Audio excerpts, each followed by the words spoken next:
বোন আমার, যার কাছে তুমি নেই তার কাছে পৃথিবীর কোনো সম্পদ নেই।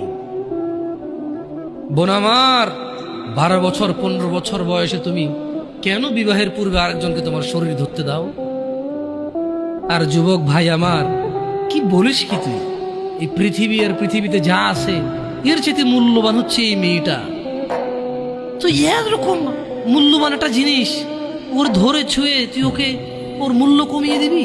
এত বড় জুলুম ওর প্রতি তোর! তুই আল্লাহকে ভয় করিস না তাই বলে এতটা এতটা কি বলিস তুই? তুই কি কারো গাড়ির গ্লাস ভাঙছিস জীবনে? না। কেন? ওর লস হবে। তুই কি কোনোদিন কোনো মানুষকে ঘুষি দিছিস? না। কারণ তাহলে ও বেচারা কষ্ট পাবে।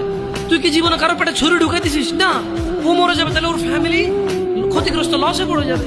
তুই কি কারো টাকা মারছিস কোনোদিন? না। তাহলে ওর ফ্যামিলি টাকার কারণে কষ্ট পাবে। তাহলে তুই কেন এত ছোট ছোট বিষয়গুলো খেয়াল রাখিস যে আরেকজনের লস হবে?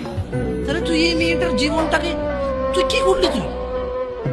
তুই পুরো পৃথিবী আর পৃথিবীতে যা আছে সবকিছু বিক্রি করলে যে সম্পদ হবে, সবকিছু অর্জন করলে যে অর্জন হবে, এর চাইতে মূল্যবান তুই ওকে সতীত্ব থেকে বের করে নিয়ে আসলি।